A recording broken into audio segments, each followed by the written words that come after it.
परमात्मा पूर्ण ब्रह्म, सारी सृष्टि के रचनहार कुल मालिक कबीर परमेश्वर जी, ये हम सब आत्माओं के उत्पत्ति करता है, ये हमारे पिता हैं। जितनी भी आत्माएं यहाँ इस काल के जाल में फंसी हुई हैं, ये सभी उसी परमेश्वर की आत्माएं हैं, उन्हीं के बच्चे हैं। इस काल भगवान ने हमारा यहाँ पर दुरुपयोग कर रखा है। उसके लिए परमात्मा स्वयं आकर के ये जानकारी देते हैं कि बोली आत्माओं, तुम जहाँ रह रहे हो ये इस काल कसाई का स्थान है। पुण्यात्माओं, आज तक हमें किसी ने ये ऐसा ज्ञान नहीं दिया जिस कारण से हम इसी पीड़ा को, इन्हीं दुखों को और इसी प्रोसेस को, जन्म और मृत्यु, आजीवन इस पेट को ही पालते रहना, इस सारे प्रोसेस को हम यहाँ एक रूटीन मान लिया कि सबके साथ हो रहा है और ऐसा ही होता है, ऐसा ही होगा, और यही फाइनल सिस्टम है यहाँ का। इसलिए हमें कोई ऑब्जेक्शन नहीं रहा। कोई मरो या कोई बचो, कहीं अकाल गिरो, कहीं पर फ्लड आ जाओ, तो हम बाकी बचे हुए सोचते हैं कि हम सुरक्षित हैं। बस हम इतना ही जानकर अपने आप को सुखी महसूस करते हैं। लेकिन जिनके ऊपर वो आपदाएं आई, वो भी पहले ये समझ रहे थे हम सुरक्षित हैं। अपने आत्माओं को बहुत गहराई से सोचो, एक इस पर गहन चिंतन करो। वैसे नहीं एक कान से सुनी दूसरे में गए निकाल दी, ये कोई सत्संग सुनना नहीं होता। श्रीमद् भगवत गीता अध्याय नंबर 11 के श्लोक नंबर 32 में ये गीता ज्ञानदाता श्री कृष्ण जी में प्रवेश करके बोल रहा है, और वो कह रहा है कि मैं काल हूं, मैं सबको खाऊंगा, सबका नाश करूंगा। भगवान नाश करता है कभी? और जो नाश करता हो भगवान नहीं हो सकता, परमात्मा नहीं है, अच्छी आत्मा नहीं है। और यहां सब कुछ हो रहा है तो ये जिसके अंतर्गत हम रह रहे हैं ये परमात्मा नहीं है। श्रेष्ठ आत्मा, अच्छी आत्मा नहीं है। परम माने श्रेष्ठ, अच्छी। अब फिर प्रश्न उठता है कि फिर परमात्मा कौन है? परमात्मा कबीर साहब हैं, सत्य पुरुष। सत्य पुरुष उनकी उपाधि है, नाम उनका कबीर देव, कबीर साहब, कबीरन, खबीरन, खबीरा, जैसे हम अपनी लैंग्वेज में बोलते हैं। जैसे पलवल को परवर बोलते हैं, पलवल के वहाँ आसपास के क्षेत्र के रहने वाले ग्रामीण पलवल शहर को परवर बोलते हैं। अगर वो परवर कहते तो भी उनका उद्देश्य पलवल की तरफ संकेत है, उनका उद्देश्य पलवल को समझाना है। तो ऐसे ही कबीरन, खबीरन, खबीरा, कबीरा, ये कुरान शरीफ में लिखा है। ये भाषा भिन्न होने से संकेत कबीर साहब की तरफ ही है। जैसे वेदों में कबीर देव, कबीर, उसको ये व्याकरण के ज्ञाता उस कबीर को वो कवि बोलते हैं, किसका कवि बनता है तो वो कवि साहब समझ लो।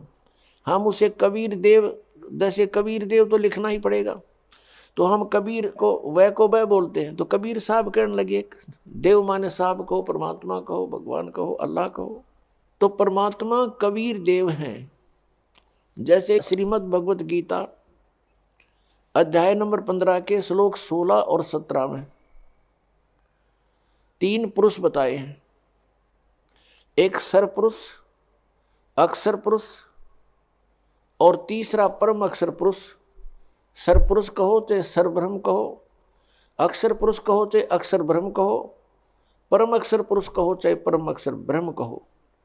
गीता जी अध्याय नंबर 8 के श्लोक नंबर 1 में अर्जुन ने पूछा कि भगवान आपने 7वें अध्याय के 29वें श्लोक में जिस तत्ब्रह्म के विषय में जानकारी दी है वो किम तत्ब्रह्म? उसका उत्तर गीता ज्ञानदाता ने 8वें अध्याय के 3रे श्लोक में दिया कि वो परम अक्षर ब्रह्म है। परम अक्षर ब्रह्म कहो, परम अक्षर पुरुष कहो, पुरुष माने भी परमात्मा और ब्रह्म माने भी परमात्मा, स्वामी प्रभु। अब यहाँ ये ब्रह्म जो है ये है सर्वब्रह्म, लेकिन ये ब्रह्म प्रसिद्ध हो रहा है। जैसे किसी विभाग में आप देखिएगा तो उस ऑफिस में कार्य करने वाले व्यक्ति अपने उच्च अधिकारी को, जैसे इरिगेशन डिपार्टमेंट है उसमें एक्शन ऑफिस होता है, तो एक्शन ऑफिस के अंतर्गत जितने भी वहाँ कर्मचारी, अधिकारी, सुप्रिटेंडेंट, क्लर्क उसके अंतर्गत कार्य करते हैं और अन्य जो एसडीओ जेई होते हैं, तो वो क्या कहते हैं कि साहब ने ऐसे बोला है, उनके लिए साहब अंडरस्टूड है कि एक्शन साहब, एक्शन साहब बार बार कहना अनिवार्य, वो आवश्यक नहीं समझते, वो साहब बोलते हैं। तो इसी प्रकार वो साहब प्रसिद्ध है उनके लिए, लेकिन उससे ऊपर बहुत साहब है, एससी साहब है, चीफ इंजीनियर साहब है, फिर इरिगेशन पावर मिनिस्टर साहब है, फिर मुख्यमंत्री साहब है, प्रधानमंत्री साहब है, राष्ट्रपति साहब है। तो ऐसे ये ब्रह्म जो है यहाँ के प्राणियों के लिए ब्रह्म प्रसिद्ध हो गया, भगवान प्रभु इनके लिए ब्रह्म अंडरस्टूड है, इनका भगवान ब्रह्म कौन है, ज्योति निरंजन काल है। इसलिए इससे नेक्स्ट ब्रह्म की जानकारी देने के लिए परब्रह्म शब्द प्रयोग करना पड़ा। परब्रह्म यानी इससे नेक्स्ट ब्रह्म, इससे नेक्स्ट स्वामी, नेक्स्ट जो है अगला प्रभु, ब्रह्म माने गॉड, प्रभु राम स्वामी अल्लाह। तो इस गॉड से, इस प्रभु से जो यहाँ का प्रभु प्रसिद्ध हो रहा है, इससे नेक्स्ट जो है गॉड वो परब्रह्म कहलाता है। और एक पारब्रह्म, पारब्रह्म माने सबसे सुप्रीम, सबके पार, सबसे ऊपर, सबका ओवरऑल कंट्रोलर, वो पारब्रह्म है, उसको परम अक्षर ब्रह्म कहते हैं। ऐसे इस ब्रह्म पुरुष को समझना हमने। तो गीता जी अध्याय नंबर 15 के श्लोक 16 में दो पुरुष बताए, दो ब्रह्म बताए, दो प्रभु, सरपुरुष अक्षर पुरुष, और इन दोनों के अंतर्गत जितने प्राणी हैं वो सब नाशवान है और ये स्वयं भी नाशवान है। जीवात्मा किसी की नहीं मरती, वो तो पशु की भी नहीं मरती, पक्षी की भी नहीं मरती। तो 17वें श्लोक में 15वें अध्याय के में तुरंत कहा है कि उत्तम पुरुष है तू अन्य परमात्मा इति उदाहरते। उत्तम पुरुष यानी श्रेष्ठ परमात्मा, श्रेष्ठ ब्रह्म, वो तो कोई और ही है। इन दोनों से अन्य है सरपुरुष और अक्षर पुरुष से। और परमात्मा इति उदाहरते, वो परमात्मा कहलाता है, वो श्रेष्ठ आत्मा है, वो परमात्मा है। और कौन है वो? ये लोकत्रयम् आविश्य विवर्ती अव्यईश्वर, वो तीनों लोकों में प्रवेश करके सबका धारण पोषण करता है और वास्तव में वो अविनाशी परमेश्वर है। यहां वास्तव में अविनाशी परमेश्वर क्यों कहना पड़ा? क्योंकि अक्षर पुरुष का अर्थ भी अविनाशी पुरुष होता है। क्षर माने नाशवान, अक्षर माने जिसका नाश ना हो। लेकिन इस अक्षर पुरुष ये प्रसिद्ध है। जैसे किसी ने अपने लड़के का नाम कप्तान रख रखा है, अब कप्तान नाम रख लेने से कोई वो कैप्टन थोड़ा बन गया, तो ऐसा ही समझो। तो ये अक्षर पुरुष इसका नाम है क्योंकि ये थोड़ा चिरस्थायी है,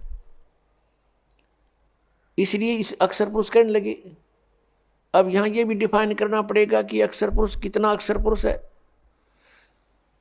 अब यहां सभी प्रभुओं की आयु का विवरण देते हैं। जैसे एक 4 युग की चतुर्युगी होती है, सतयुग, त्रेता, द्वापर, कलयुग। और ऐसे 1000 चतुर्युग का दिन, 1000 चतुर्युग की रात्रि, ये ब्रह्मा जी का दिन हुआ, यानी इतनी रात्रि इतना दिन। और ऐसे 30 दिन रात का 1 महीना हो गया, 12 महीने का 1 वर्ष हुआ, और 100 वर्ष की आयु है ब्रह्मा जी की, रजगुण श्री ब्रह्मा जी की। इससे 7 गुना अधिक है विष्णु जी सतगुण की, और श्री विष्णु जी से 7 गुना है तमोगुण शंकर भगवान की। और ऐसे जब 70,000 बार ये त्रिलोक की शिव, तमोगुण शिव की मृत्यु हो जाती है, तब एक ब्रह्मांड का विनाश होता है। उसमें यह सरपुरुष महाशिव रूप में रहता है ब्रह्मलोक में, ऊपर, सबसे ऊपर। तब इसकी भी मृत्यु होती है, दुर्गा की भी इसके साथ मृत्यु होती है। ब्रह्मांड में आग लग जाती है, पूरे ब्रह्मांड में आग लग जाती है। ब्रह्मा विष्णु महेश राम सभी जीव तड़प तड़प कर मर जाते हैं, शरीर छोड़ जाते हैं, और साथ में दुर्गा और ये काल भी मरता है, ब्रह्म सरपुरुष। इसके बाद क्या होता है कि सभी प्राणी ऑटोमेटिकली परमात्मा के विधान अनुसार दूसरे ब्रह्मांड में चले जाते हैं। 21 ब्रह्मांड है इस काल भगवान के, ब्रह्म के, सरपुरुष के, सरब्रह्म के, ज्योति निरंजन के। तो उसमें जाकर के परमात्मा ने विधान बनाया है कि इन दोनों का जन्म, दुर्गा और काल का जन्म अपने आप ऑटोमेटिक, जैसे गेहूं में ये कीड़े हो जाते हैं, सुरसी अपने आप बढ़ जाती है उस, तो इन दोनों का तो ऑटोमेटिक परमात्मा विधान अनुसार युवा रूप में प्रकट हो जाते हैं। फिर ये अपने कुछ वचन से, कुछ अपने क्रियाओं से, अपना स्त्री पुरुष संबंध से ये 3 पुत्र उत्पन्न करते हैं। ब्रह्मा जी को रजगुण कर देते हैं, प्रथम पुत्र को, द्वितीय को सतगुण युक्त, तीसरे को तमोगुण युक्त, और फिर अपने नए सिरे से उस ब्रह्मांड में सृष्टि स्थापित करते हैं। तो जो एक ब्रह्मांड का विनाश हुआ और 70,000 बार इस तमोगुण शिव की मृत्यु होगी, तो यु काल मरा, काल की मृत्यु हुई एक ब्रह्मांड में, जो एक युग हो गया किसका? अक्षर पुरुष का। इतना समय का एक युग हो गया अक्षर पुरुष का। और ऐसे 1000 युग का दिन, ऐसे बने हुए युग का 1000 युग का दिन, इतनी ही रात्रि, और 30 दिन रात का महीना, और 12 महीने का 1 वर्ष, और 100 वर्ष की आयु है अक्षर पुरुष की। अब ये इतना अक्षर है, ये इतना चिर स्थायी है, इसलिए इसको अक्षर पुरुष कहने लगे।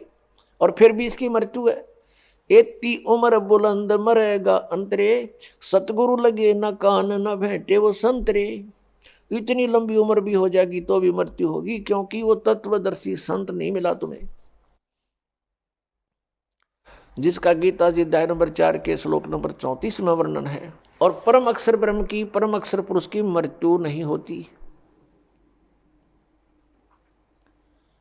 अपने आत्माओं, श्रीमद् भगवत गीता अध्याय नंबर 15 के श्लोक नंबर 16 और 17 में इसको अक्षर पुरुष बोला है। 16 में सरपुरुष और अक्षर पुरुष। सरपुरुष तो ये ब्रह्म है जिसकी ऐसे मृत्यु होती है इतने समय में, और अक्षर पुरुष इतनी लंबी उम्र, और इसलिए इसको अक्षर पुरुष कहने लगे, अविनाशी। लेकिन ये अविनाशी नहीं है, इसका विनाश होता। इसलिए गीता जी अध्याय नंबर 15 के श्लोक 17 में डिफाइन करना पड़ा कि उत्तम पुरुष है तू अन्य, वो श्रेष्ठ परमात्मा तो कोई और है। और परमात्मा इति उदाहरते, जिसको परमात्मा कहा जाता है वो है सही मायनों में परमात्मा, श्रेष्ठ आत्मा। और ये लोक तरम, और वही तीनों लोकों में प्रवेश करके अविषय विवर्ती अवय ईश्वर है। वो अवय माने अविनाशी, अविनाशी परमेश्वर है वो। अब इसलिए इसमें स्पेशल कहना पड़ा, इसलिए इस कंसेप्ट को क्लियर करने के लिए। तो पुण्यात्माओं, इस तत्व ज्ञान को समझने के लिए हमने बहुत समय लगाना पड़ेगा। अभी तक तो हमारे अंदर अज्ञान भर रखा था, ठोक ठोक कर, युगों से ठोक रखा है। और आत्मा कोई आज की थोड़ी है, ये तो जब से जन्मी है तभी से इस अज्ञान को अपने अंदर फीड करती आ रही है। इसके अंदर कोड वर्डों में सारा कुछ फीड है पिछले पूर्व जन्मों का। अब जैसे, अब तो इस बात को समझना बहुत आसान हो गया, आध्यात्मिक ज्ञान को। जैसे एक चिप होती है मोबाइल में, और उसमें 40-40 घंटे का, 50-50 घंटे का सत्संग आ जाता है। और इतनी गो है कति, बिल्कुल। ये तो एक परमात्मा द्वारा बनाए गए मनुष्य बनाई गई है। और जिस परमात्मा ने मनुष्य भी बनाया वो क्या बना सकता है? तो हमारे अंतःकरण में, आत्मा में परमात्मा ने ये सब ऐसा सिस्टम फिट कर रखे, असंख्य जन्मों का रिकॉर्ड आपके अंदर कोड वर्डों में जमा है। तो वो हमारे अंदर फीड है। अब गीता जी अध्याय नंबर 11 के श्लोक नंबर 32 में ये गीता ज्ञान दाता कहता मैं तो काल हूं और सब न खाऊंगा, सब न मारूंगा। घर में जाए कि 21वें श्लोक में अर्जुन कह रहा है भगवान आप तो देवताओं को भी खा रहे हो, कुछ आपकी जाड़ा में लटक रहे हैं और आपसे प्रार्थना कर रहे हैं बख्श दो मंगल हो मंगल हो। वेदों के स्तोत्रों से आपकी स्तुति भी कर रहे हैं, आप तो उनको भी खा रहे हो। तो यहां इसने स्पष्ट कर दिया भाई मैं तो काल हूं और सब न खाऊंगा, तू ना युद्ध करेगा तो भी इनको मार डालूंगा। तो हम जहां रह रहे हैं ये काल है और ये कसाई बताया परमात्मा ने। काल कसाई हस्त है, सर्वे लोक को खाए, अंकुश निर्गुण नाम का ये सतगुरु दर पकड़ा जावे। सतगुरु के दरबार में कबीर परमात्मा जब आते हैं और उसकी शरण में जैसे हम आ जाते हैं, जैसे अब इस दास को भेज दिया परमात्मा ने, अपनी वही पावर दे करके शक्ति दे दी, काम उन्हीं की शक्ति, उन्हीं के हाथ में रिमोट है इस दास का। तो अब इस परमात्मा की शरण में इस दास के माध्यम से आने से भी आपको उतना ही प्रोटेक्शन मिलेगा। तो उन्होंने क्या बताया है कि जैसे तुम यहां ऐसे लोक में रह रहे हो जैसे कसाई बकरे पालता है और वो सर्व सुविधाएं देता है अपने बकरों को स्वस्थ बना रखने के लिए, उनसे प्रजनन करवाता है, नर मादा को उसमें छोड़ देता है और वो बोले बकरे बच्चे उत्पन्न करते हैं, बकरे बकरियां, और उनमें कितनी ममता होती है। किसी के बच्चे को दूसरा बकरा या बकरी टच कर देता है तो उसके साथ भिड़ने को पहुंच जाते हैं वो बकरे बकरियां, उसके माता पिता, और खूब युद्ध करते हैं कि मेरे बच्चे को तूने क्यों सता दिया। और सभी सुविधाएं उनको प्राप्त होती हैं, यानी जलाशय बनाया हुआ होता है, उनके ऊपर शेड डाल रखा होता है, झोंपड़ी, उनके लिए चरागाह बनाई होती है। अब वो बकरे ये सोचते हैं कि देख हमारा भगवान, हमारा स्वामी, हमारा प्रभु कितना दयालु है, हमारी कितनी केयर टेक करता है, कितनी देखभाल करता है, कितनी सुविधाओं का ध्यान करता है, कितना व्यवस्था कर रखी है, जिस कारण से वो उसको अपना एक दयालु स्वामी मानते हैं। और जब वो कसाई उन बकरों में आता है उसको एक नेक इंसान मान के, अपना हितैषी जानकर वो भोली आत्माएं, वो बकरे उसके पास आ जाते हैं। कोई तो उसको चाटता है, वो ऐसे हाथ लगाकर देखता है और वो प्यार करते हैं, जीभ से चाटते हैं उसको, अच्छा नेक आदमी मान के। और वो ये देख रहा होता है ये कितने किलो का हो गया, मांस कितना हो गया, ये कितने का बिकेगा, और वो भोली आत्मा उसको अपना मालिक मान रहे हैं। और कोई ऐसे दोनों पैर उठाकर उसको प्यार देने की चेष्टा करता है, यानी इतने उसके ऊपर कुर्बान हो जाते हैं वो बकरे।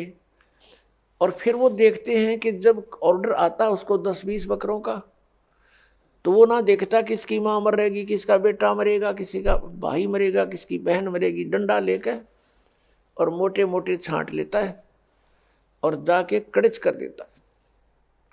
बकरों में हाहाकार मच जाती है, वो भागते फिरते उसमें, पता उनको कहाँ बिजली गिर गई। अब किसी का बेटा गया तो माँ रो रही है, किसी का भाई गया बहन रो रही है, चिल्ला रहे हैं बुरी तरह, वहां पर ब्याह म्याह करके करते रहे कुछ दिन तक, वो पाल इसलिए रखे।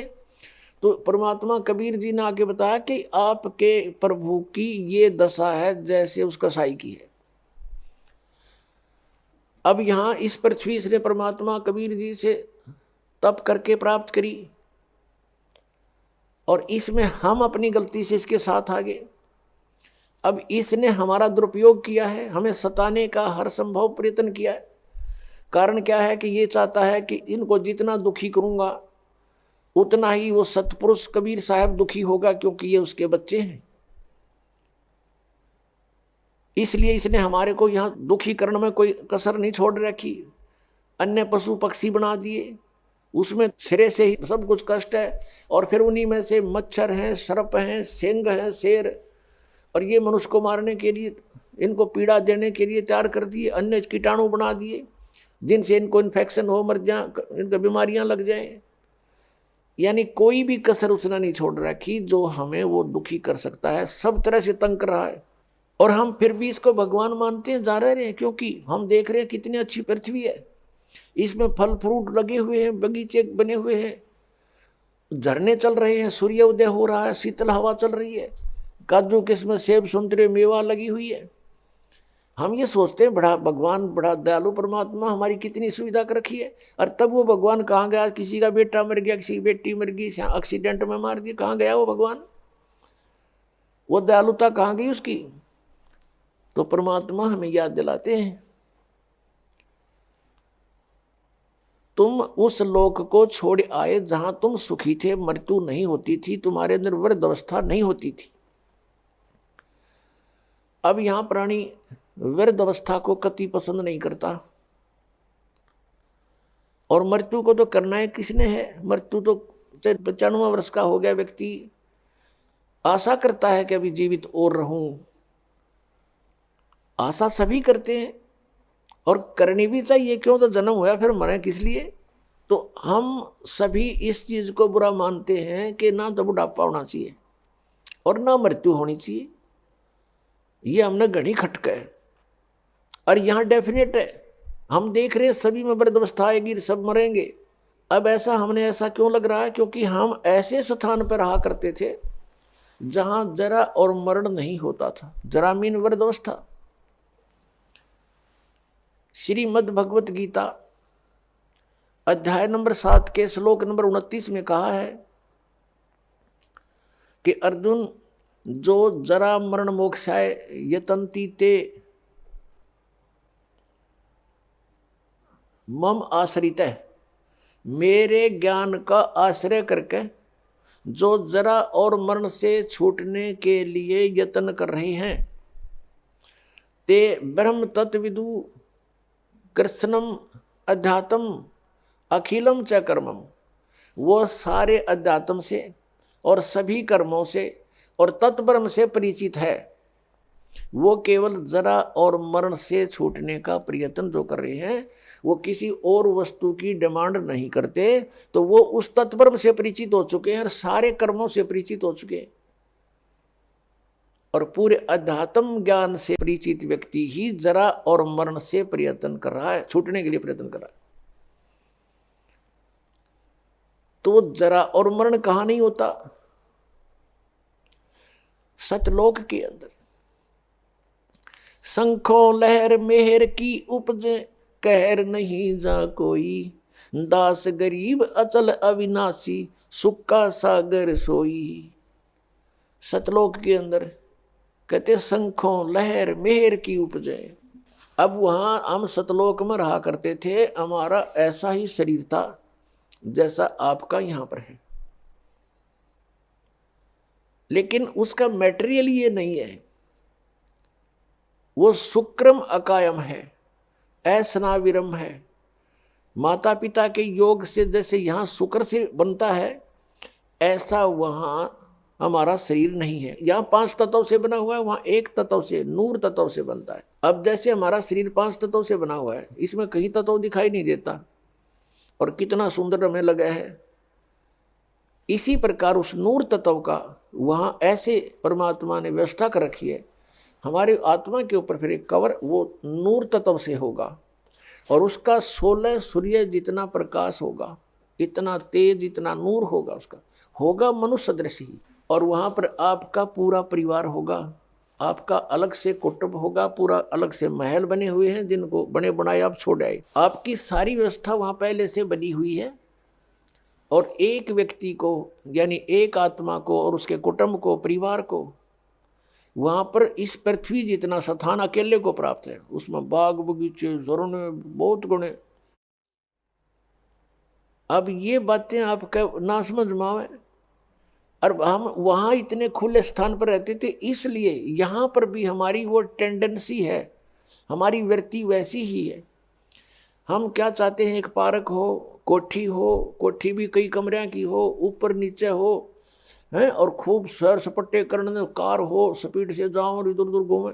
तो वहाँ अपने आप विमान है आपके पास, आपकी वचन से विमान है, जहाँ चाहो वहाँ जा सकते हो, बहुत स्पीड से जा सकते हो,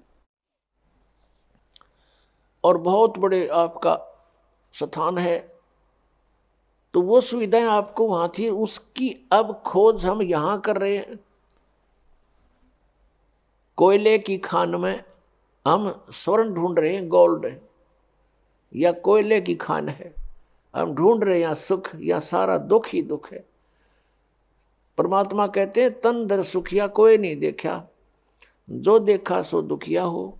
उदय अस्त की बात करे, मैंने सबका कर्या विवेका हो, मैंने सबका विवेचन कर देख लिया। किसी के पास भी संत जाते हैं, 100 समस्याएं बता देता है, चाहे राष्ट्रपति हो यहाँ का, और चाहे वो ब्रह्मा हो, चाहे विष्णु हो, चाहे शिव हो, और चाहे इंद्र हो, वो भी 100 समस्याएं, उनके इतिहास देख लो, ऋषियों के सामने कैसे प्रार्थनाएं कर रखी उन्होंने। तो पुण्यात्माओं, वो सुख सतलोक में है। परमात्मा सतपुरुष है, वो कबीर देव है, वो सतलोक में है। जब हम उसके राज्य में पहुंच जाएंगे, फिर हमारी मृत्यु और बुढ़ापा नहीं होगा। वहां जाएंगे कैसे, वो विधि आपको कल के सत्संग में बता दी थी विस्तार से, कि नाम जाप से हम भक्ति की कमाई इकट्ठी करेंगे। जब हम सतलोक से आए थे, हमारी बैटरी फुल चार्ज थी, हमारे बहुत ज़्यादा पुण्य हमारे साथ थे। अब हम अपनी गलती से इस काल के साथ आगे लटक गए, इस पर आसक्त हो गए, और अब यहां हम रह रहे हैं इसके लोक में, तो हम उस अपनी पुण्य कमाई को बर्बाद कर चुके हैं। इसका ये रेस्टोरेंट है। अब जैसे ऊपर स्वर्ग बना रखे इसने, इस काल भगवान ने, वो स्वर्ग क्या है, स्वर्ग इज ए रेस्टोरेंट। और उस रेस्टोरेंट में जो कोई जाता है तो उसका मालिक उससे चार्ज लेता है। जैसे कमरे का किराया, खाने का, जैसे खाने का खर्चा उसका 20 रुपये लगते हैं तो 50 रुपये चार्ज करता है, और वो उस कमरे में, उस रेस्टोरेंट में रहने वालों से चार्ज किया जाता है, और उनकी पूंजी समाप्त होती है, होटल वाले की पूंजी बढ़ती है।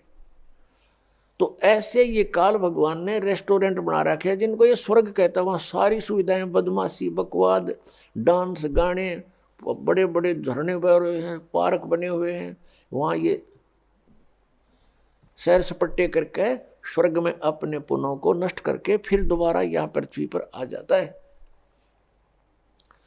तो पहले इसने हमको ऊपर रखा अपने महास्वर्ग में, जिसको ब्रह्मलोक कहते हैं, और ये स्वयं गुप्त रहता है। उसने वहाँ ब्रह्मलोक में एक इंद्र का लोक, एक महाइंद्र का लोक, और महाइंद्र के लोक में इसने ऊपर बना रखे फिर नकली सतलोक, यानी सच्चे सतलोक की, रियल सतलोक की डुप्लीकेट नकल बना कर यहाँ स्थापित कर दिए कि कल को इनको कोई बताने आ भी जावे सतलोक वाला, कोई परमात्मा या उसका कोई भेजा हुआ दूत, तो ये भ्रमित रहे कि यहाँ है सतलोक, इसी में धक्के खाते रहे। तो नकली सतलोक, अलखलोक, अगमलोक, अकय लोक यहाँ बना रखे हैं काल ने इस ब्रह्मलोक के अंदर। तो हमें पहले वहाँ रखा और चार्ज हमारे से शुरू कर दिया।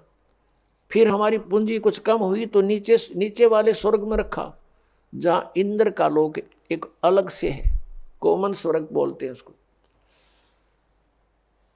और उसमें भी जब पुण्य समाप्त हुए पृथ्वी पर पटक दिया, मनुष्य बनाकर पटक दिया, यहाँ जन्म दे दिया स्त्री पुरुष बना करके।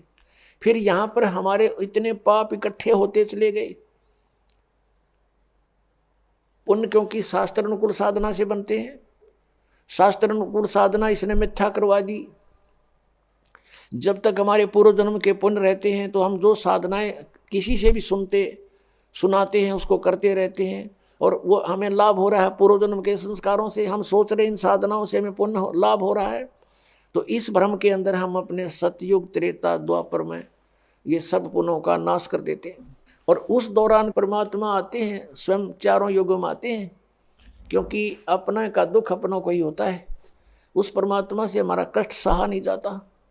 हम रोते हैं, चिल्लाते हैं, किसी का बेटा मर गया, किसी की बेटी मर गई, लेकिन वो परमात्मा फिर वहाँ से चल कर आते हैं।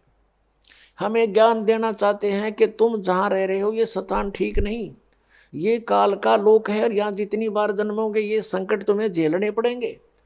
इसके लिए मैं बताता हूँ, और तुम ये साधना, ये भक्ति करो, ये छोड़ दो। लेकिन हम इतने रंगे जा चुके होते हैं, इस काल के दूतों के द्वारा रह रहकर फीड कर दिया जाता हमारे अंदर, हम परमात्मा के उस ज्ञान को स्वीकार नहीं कर पाते हैं। हमारी बुद्धि जीव संज्ञा की है और हम इन ऋषि महर्षि संतों को परम संत मानकर इन पर समर्पित हो चुके हैं और ये सोच चुके हैं कि ये भगवान को प्राप्त कर चुके हैं, इन्होंने सतलोक चले गए होंगे। क्योंकि सतलोक वर्तमान के अंदर ठेका ये राधा स्वामी पंथ, धन धन सतगुरु पंथ, जय गुरुदेव पंथ मथुरा वाला, इन्होंने ले रखा है कि हम सतलोक भेजेंगे। इन्हें सतलोक का ही ना पता, इनको सतनाम का पता नहीं। इनके पूर्वज ने यानी जिसने ये काल का जाल प्रारंभ किया, राधा स्वामी पंथ श्री शिवदयाल जी को कहते हैं, उनका चलाया हुआ ये पंथ है और उसको ये अपना परम धनी मुखिया मानते हैं सभी पंथों वाले जितने इससे संबंधित है, इसकी ब्रांचें हैं कि वो हमारा हेड ऑफ द डिपार्टमेंट है, वहाँ से हमारा पंथ चला है। और उसने सतनाम का नहीं पता, सतनाम सतलोक भी सतनाम, सचखंड भी सतनाम, सतपुरुष भी सतनाम और सार शब्द भी सतनाम को कहते हैं और सत शब्द भी सतनाम को और सतनाम भी सतनाम को। ये सतलोक जाएंगे। अरे इनके मंत्र पांचों काल के, नाम से मोक्ष होगा। परमात्मा कहते हैं जैसे ये हठ योग करते 2.5 घंटा सुबह बैठो, 2.5 घंटा शाम बैठो, इन्होंने पुण्यात्माएं जो है इन्होंने अपने पैर भी खराब कर लिए। एक भक्त आता फरीदाबाद साइड से, दाढ़ी सी रखता है, वो कह रहा था जी मैं इस राधा स्वामी पंथ से जुड़ के 40 साल मैंने अपना गोड्डे भी कंडम कर लिए, भगवान मिले। वो 2.5 घंटे गए, मैंने 6-6 घंटे बैठ के देख लिया, कुछ प्राप्त नहीं हुआ। लेकिन मैं प्रभुता के कारण, और मुझे पूछते कि आपने तो 40 वर्ष हो गए साधना करते, कुछ दिखा होगा? कहाँ सब कुछ दिखता है मुझे। और दिखा, मैंने खक नहीं था, मैं झूठ बोला करता था अपनी प्रभुता बनाए रखने के लिए। कहा मुझे सब कुछ दिखता है, ऊपर के मंडल दिखते हैं, सतनाम दिखाई देता है, सतनाम के अंदर न सतलोक में फलान। अभी न सतनाम का पता नहीं, बोला सतनाम का मुझे अब पता चला सतनाम की चीज़ है, और मैं मूर्ख बना रहा था वहाँ आसपास के व्यक्तियों को। तो पुण्यात्माओं, ये जो सतलोक की महिमा गाते हैं, इनको सतनाम सतलोक का पता नहीं। अब परमात्मा कहते हैं कि कलयुग में जीवन थोड़ा है भाई, कर ले बेग संभार, योग साधना बने नहीं केवल नाम आधार। अब जैसे सतयुग के अंदर लाखों वर्ष की आयु थी जीव की,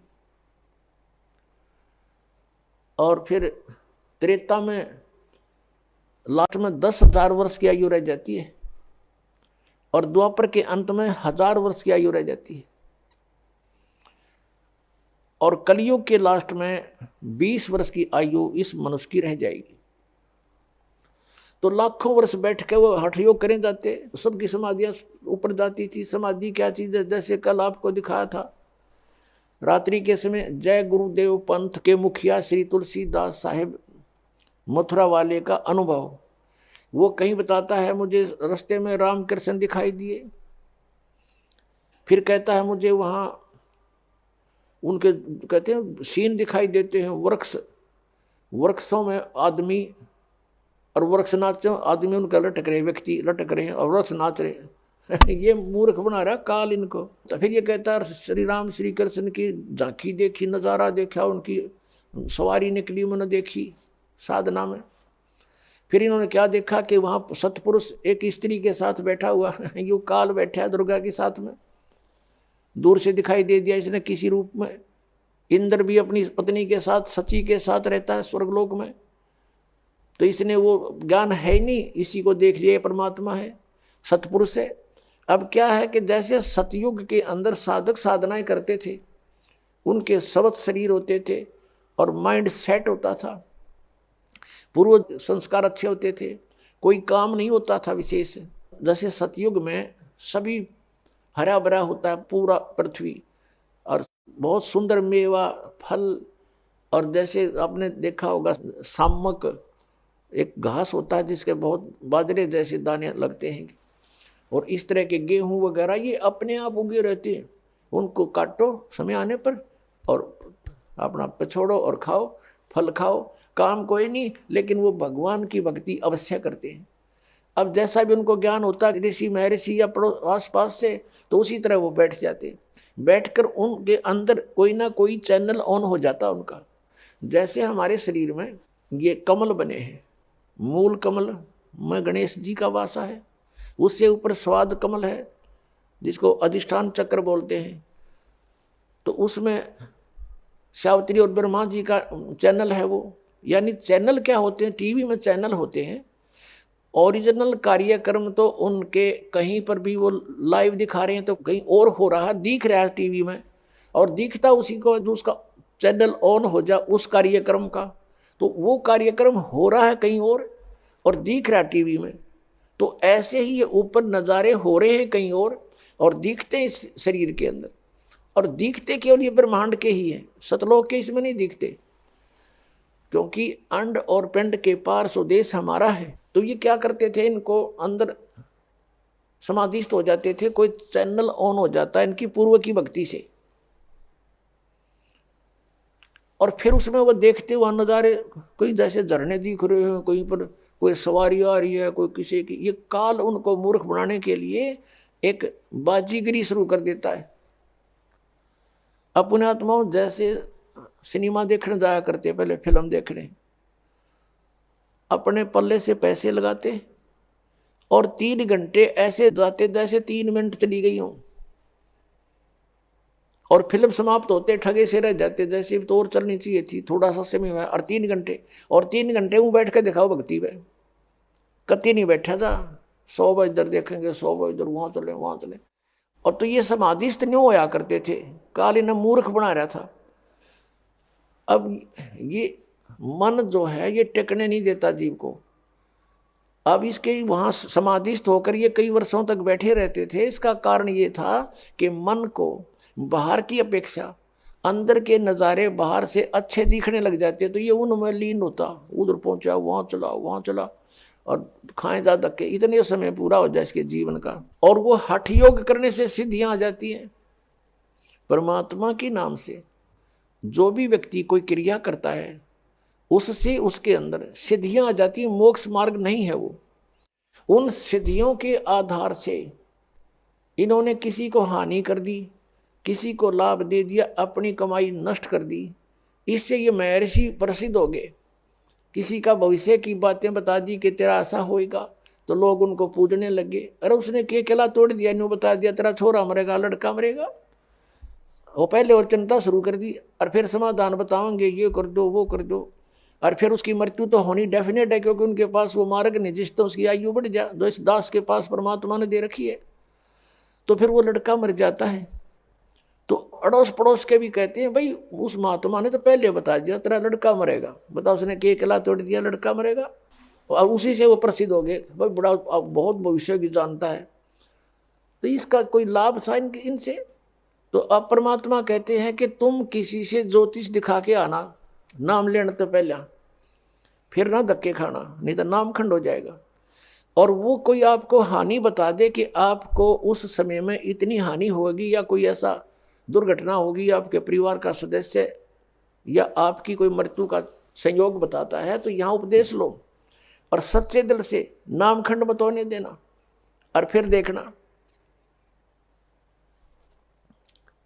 एक भक्त ऐसे ही चिंतित था, उपदेश लिया, और उसका ज्योतिषी वाला बताता था देखो तेरी ये आयु की वो है रेखा यहाँ से कटी हुई है, इससे आगे कोई आयु नहीं है। उसने 2-3 को दिखा, उन्होंने सही ऐसे ही बताया। वो बहुत चिंतित, उपदेश लिया, भक्ति करता रहा डर के, क्योंकि जिसने मौत दिखाई देती है वो भक्ति डट के करता है, बकवाद छोड़ देता है। कुछ दिनों में क्या देखा, उसकी रेखा ही बढ़ गई। और फिर वो गया उनके पास दोबारा, उसकी जो आयु बताई थी उसके बाद फिर वो गया वैसे, उसने ये कहने के लिए कि तुम तो झूठ बोल रहे थे। उसने जन्म पत्री भी बनवा रखी थी। तब वो देखने वालों ने दोबारा कहने लगा तेरा हाथ दिखा, अग्नाम नहीं दिखाया करते हाथ, बकवास करते हो तुम। वह जन्म पत्री उनका एक विशेष पुरोहित था, उसके पास रखी थी। उसने पढ़ कर देखी कि कितनी उम्र होगी तेरी, कि मेरी 30 वर्ष, और तुझे तो 25 वर्ष में मर जाना चाहिए था। तो वो भक्त बोला तू मरे, हम नहीं मरे, तो मरेगा निकम्मे। राजा तो भी नाम ले लेके किला तोड़ दिया, तेने बता दिया 25 साल की उम्र में मरूंगा, तेरे पास समाधान तो था नहीं। तो इस प्रकार ये ऋषि में ऋषि प्रसिद्ध हो गए। और ये काल का जाल है। तो ये जो साधनाएं परमात्मा बताते हैं कि अब स्पष्ट कर दिया प्रभु ने कि कलयुग में जीवन थोड़ा है और कर ले वेग संभार, वेग माने शीघ्रता से, और योग साधना इब तेरी बने नहीं केवल नाम आधार।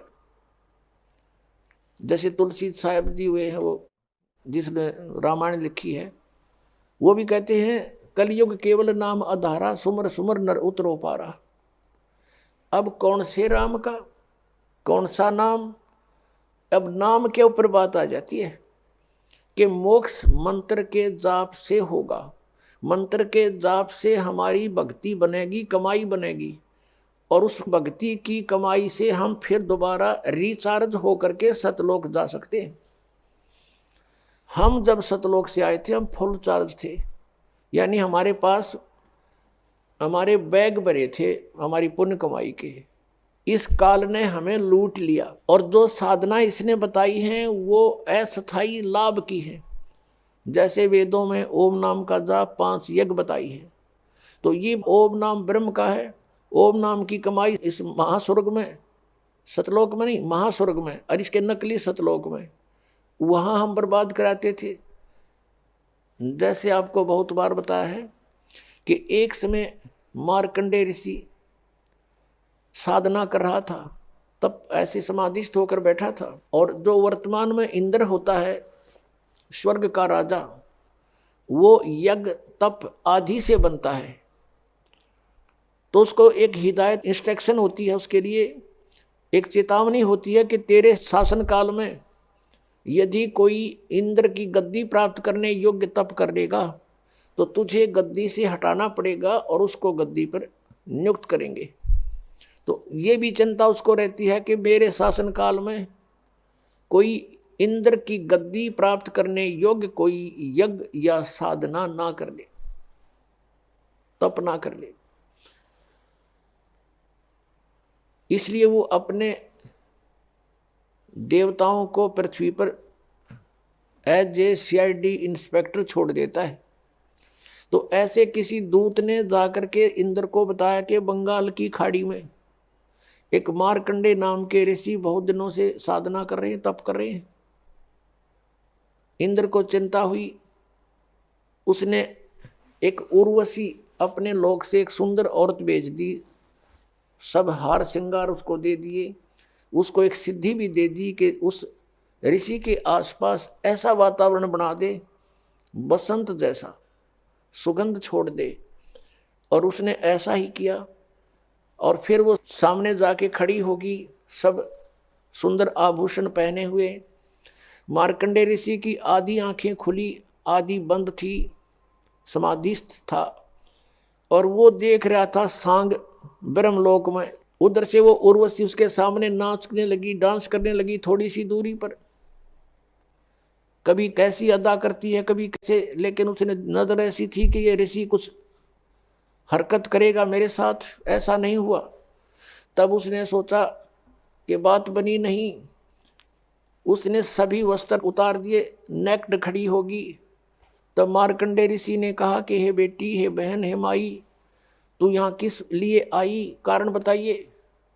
शर्मिंदा होगी उर्वशी, कपड़े पहन लिए और कहने लगी कि हे ऋषि जी, मेरे स्वरूप को देखकर यहाँ के सभी तपस्वी डामाडोल हो गए, इनका देख ले जाकर के बुरा हाल हो चुका है, और आप जानो आपकी समाधि कहाँ थी।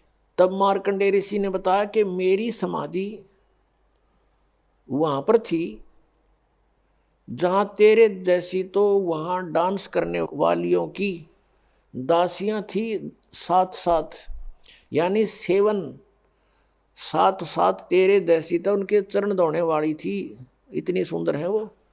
मैं उनके डांस देख रहा था, तेरे क्या देखूं फिर मैं। तब उर्वशी ने कहा कि आप मेरे साथ इंद्रलोक चलो। मार्कंडेय ऋषि ने कहा कि तेरे से कोई सुंदर हो उसने भेज जा तू। तो वो कहने लगी, जी स्वर्ग के राजा की पत्नी, इंद्र की पत्नी मैं ही हूं, और मेरे से सुंदर उस स्वर्ग में कोई औरत नहीं है। तो फिर मार्कंडेय ऋषि ने कहा कि जब तेरा इंद्र मरेगा तू क्या करेगी। उर्वशी ने कहा कि मैं ऐसे ऐसे 14 इंद्र वरूंगी, 14। अब पुण्यात्माओं, एक शास्त्र अनुकूल साधना त्याग कर मनमाना आचरण करने से और इस काल के दूतों की बताई भक्ति करने से उस पुण्यात्मा ने इतनी कठिन साधनाएं की होंगी कभी, कि वो इतनी लंबी उम्र स्वर्ग की प्राप्त कर ली उसने कि 1008 चतुर्युग तक वो स्वर्ग में रहेगी, एज ए पटरानी, एज ए मतलब इंद्र की पत्नी के रूप में रहेगी। और जो इंद्र होगा उसका, इंद्र का शासन काल, Indra is a post, Indra का शासन काल वो 72 चतुर्युग का होता है। एक चतुर्युग में सतयुग, त्रेता, द्वापर, कलयुग, ये 4 युग होते हैं। तो ऐसे ऐसे 72 चतुर्युग तक एक इंद्र का शासन काल होता है और उसकी मृत्यु के बाद दूसरा इंद्र उसी पोस्ट पर बैठ जाता है। और वो जो सची नाम की औरत है, वो पुण्यात्मा कभी इतने पुण्य कर चुकी है कि वो उनके साथ कांस्टेंट बनी रहेगी, इंद्र बदलते रहेंगे, वो उनकी पत्नी सबकी बनी रहेगी। इतना ये सुख स्वर्ग में ईसन सुख माने है, जिसका घना समय स्वर्ग में बीत जा, उसको ये टीरी खां बतावें सबसे अच्छा पुण्यकर्मी। अब इन मार्कंडेय ऋषि ने पूछा कि जब इंद्र मरेगा तू क्या करेगी? कि मैं 14 इंद्र मरूंगी। मार्कंडेय ऋषि बोला कि वो 14 भी मरेंगे, तू फिर क्या करेगी? तब वो क्या बताती है कि मैं तो गधी बनूंगी मृतलोक में, और जितने इंद्र में भोगूंगी वो सारे गधे बनेंगे, अपना पुण्य भोग कर, स्वर्ग का राज्य भोग कर। तो मार्कंडेय ऋषि ने कहा कि फिर मुझे तू किस लिए अपने इसे गंदे लोक में ले जावे थी, जिसका राजा गधा बने और रानी गधी बने? तो क्या कहती है, मैं अपनी इज्जत रखने के लिए वहां जाऊंगी तो ये कहेंगे तू हार कर आ गई। अपनी इज्जत रखने के लिए मैं आपको इंद्रलोक में चलने के लिए कह रही थी। तो मार्कंडेय ऋषि ने कहा, ए भोली आत्मा, आप ही स्वीकार कर रही है कि मैं मृत्यु के उपरांत गधी बनूंगी, और अब भी तू गधी 14 खत्म करेगी, और फिर भी इज्जत की ठेकेदार नहीं बनी बैठी है कि मेरी इज्जत रह जाएगी, भाग जहां से। अब पुण्यात्मा उसी समय इंद्र आ गया। इंद्र ने कहा कि बंद नवाज, इंद्र की गद्दी प्राप्त करो, तुम जीते हमारे। मार्कंडेय ऋषि कहता है, अरे इंद्र क्या कहता है, इंद्र का राज तो मेरे लिए काग की बीट है, और आजा बेटा बैठ, तुझे मैं मार्ग बताता हूँ। मार्कंडेय ऋषि कहता है कि बैठ जा बेटा, मैं तुझे भक्ति मार्ग बताता हूँ। अरे भले आदमी, इंद्र की पदवी भोग कर तू गधा बनेगा, बैठ, तुझे ब्रह्मलोक का मार्ग बताता हूँ। अब वो मार्कंडेय ऋषि ने ब्रह्मलोक को सुप्रीम और फाइनल स्टेज मान ली थी, और ब्रह्मलोक में गया हुआ प्राणी जो सत साधना करता है उसको बहुत समय तक यानी एक ब्रह्मा की मृत्यु होएगी, तब तक उसका महास्वर्ग का समय निर्धारित हो जाता है। जो ब्रह्मलोक में चले जाते हैं उनका इतने पुण्य बन जाते हैं भक्ति से, ओम नाम के जाप से। अब मार्कंडेय ऋषि ने यही फाइनल मान रखा था कि इसके ऊपर कोई जगह है कोई नहीं, स्वर्ग में चलेंगे, महास्वर्ग में जाएंगे यानी ब्रह्मलोक में। और वहाँ क्या देख रहा था, यहाँ बैठा भी देख रहा था वो डांस, और वही बकवास वहाँ उसमें है, वहाँ फिर आँखें देख लेंगे, यहाँ टीवी पे देखा था, और खर्च अपना ही होगा, आपकी उसकी पूंजी जाएगी। तो मार्कंडेय ऋषि ने उसको समझाया कि ये छोड़ दे इंद्र की गद्दी और भक्ति कर तू, और वहाँ ब्रह्मलोक में चल। अब इंद्र क्या कहता है कि महाराज जी फिर देखेंगे, इब्ता मैंने मौज करने दे, अगजा मर ले डूब के। अब पुण्यात्माओं, ये स्थिति प्रत्येक प्राणी की है। जैसे इस दास के साथ प्रारंभ ऐसे बीता, किसी मित्र को, प्यारे को, रिश्तेदार को, या वैसे कोई संपर्क में आए व्यक्ति को समझाते थे कि भक्ति करो, क्योंकि जिसके पास अच्छी पोस्ट है, 2 पैसे समय पर प्रयोग करने को हैं, या किसी के पास धन है, अच्छे बिजनेस है, वो सामने गुट्टी लावे और 100 बकवादों में ध्यान उसका रहता है। तो उसे हम कहते कि भैया आप भक्ति करो, परमात्मा का नाम लो। पहले तो वो कहते किसने देखा भगवान, अब देखो पुण्यात्माओं, हमने समझना है, वो तो जैसे बोली वो बोल लेंगे, उनको ज्ञान जितना उतना ही बोलेंगे। और फिर क्या कहते हैं, देखी जाएगी जो होगी। अब किसने देखा है? जैसे हम कहते हैं भी भक्ति ना करोगे तो गधे बनोगे, पशु बनोगे, ऐसा भगवान के विधान में है। तो वो क्या कहते हैं, देखी जाएगी। किसने देखा है? अब गधा अपने पास से के देखी जाएगी, क्या देखोगे? वो तो कुम्हार देखेगा। फिर 2.5 मन का बोरा कमर पर होगा, हाथ में लठ, और जहां स्थान खाली दिखेगा उड़े मारेगा तेरे। अब देखना तो अब देखो, बुराई त्याग दो, भक्ति करो, अपना कल्याण करवाओ। फिर वो क्या कहते हैं, किसने देखा है? किसने देखा आगे का कि ऐसा होगा? अब पुण्यात्माओं, जैसे 5-4 अंधे जा रहे हो एक मार्ग पर, आगे से आंखों वाला उनको मिले और वो कहे भाई कहाँ जा रहे हो सूरदास? वो कहते हैं बाग में जा रहे हैं। उनको कोई बताया कि ये बाग नहीं है, इधर तो आप जा रहे हो, ये तो वन है, घोर वन, इसमें भयंकर हिंसक प्राणी है, तुमने खा जाएंगे, इधर मत जाओ, वापस आओ, आपको दूसरा रास्ता बताता हूं। अब वो अंधे न्यू कहें कि किसने देखा है, देखी जाएगी। अरे भले आदमी, जो आपको बता रहा है वो देख कर बता रहा है, आंखों वाला है वो, और आपको जो बता रहा है वो सारी आपके साथ बीतेगी उस जंगल में, बियाबान में। तो यही सती थी आप और हम की थी। जिन महापुरुषों की आंखें थी, दिव्य दृष्टि खुली थी, वो आंखों वाले थे। उन्होंने इतने 12 ग्रंथ बनाए हमारे लिए, हम अंधों के लिए, कि तुम हमारी बात पर विश्वास कर लेना, ना दिखता हो तो। अब आंखों वालों की मानने नहीं, और अंधे ने आप दिखता नहीं, तो क्या होगा उसके साथ? वही रिजल्ट होगा जो आंखों वाला बता रहा था। यदि उस मार्ग को नहीं बदलेगा तो उसके साथ वही बीतेगी जो पहले बताई गई थी। अब जैसे कोई चोर ने ये कहे तू चोरी ना कर, भाई वहाँ पकड़ा गया तो पब्लिक पीटेगी, फिर पुलिस में देंगे, तेरी सजा होगी, काला मुंह करेंगे, और वो चोर न्यों के देखी जाएगी। और कोई न्यों कहे तो भाई डराने के लिए कहा। कुछ ऐसे भी सिरफरे हैं कि ये रोचक भयंकर यथार्थ वाणी तो डराने के लिए कह रखी है। संतों ने ऐसा कुछ नहीं होता, वहाँ स्वर्ग नरक नहीं है, गधे कुत्ते कोई नहीं बनता। और एक सिरफिरा पंथ चल रहा है, ये ब्रह्मा कुमारी वाला, इन तो बैठा दिया। ये कहते हैं मनुष्य तो मनुष्य ही रहेगा, स्त्री स्त्री ही रहेगी, यानी मनुष्य की आत्मा मनुष्य ही बनेगी। फिर भक्ति का क्यों ड्रामा कर रहे हो, जब मनुष्य मनुष्य ही बनेगा तो। और उनका एक और ऐसा विधान है कि 5000 वर्ष के बाद सृष्टि क्रम के आधार से जो आज आपका नाम है वही नाम होगा, वैसी सतिथि होगी, वह कर्म होंगे, ऐसा ही शरीर होगा। एक काना था उनमें, एक भगत बता रहा था कि एक काना था, एक लूच रहा था, और हमसे भी टकराए थे एक बार ऐसे ही, जिसको पोलियो हो रहा था एक, और वो भी ये गुण गावे इन ब्रह्मा कुमारी वालों के, और वो भी कथा को सुना में बैठ कर डिस्कस करें, बहस करें हमारे साथ। वो कहने लगा कि 5000 वर्ष के बाद ऐसा ही मनुष्य तो मनुष्य बनेगा, और जो जिसका नाम है बाप का नाम, और जो उसका शरीर की सतिथि एज इट इज चेहरा होगा।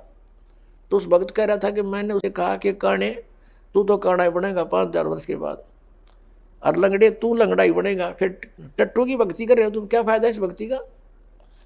मान्य फिर भी नहीं, मुँह चढ़ा के चले गए, तुम तो विरोध करते हो। अरे अज्ञान का विरोध नहीं करेंगे तो और क्या करेंगे, समर्थन करेंगे इसका।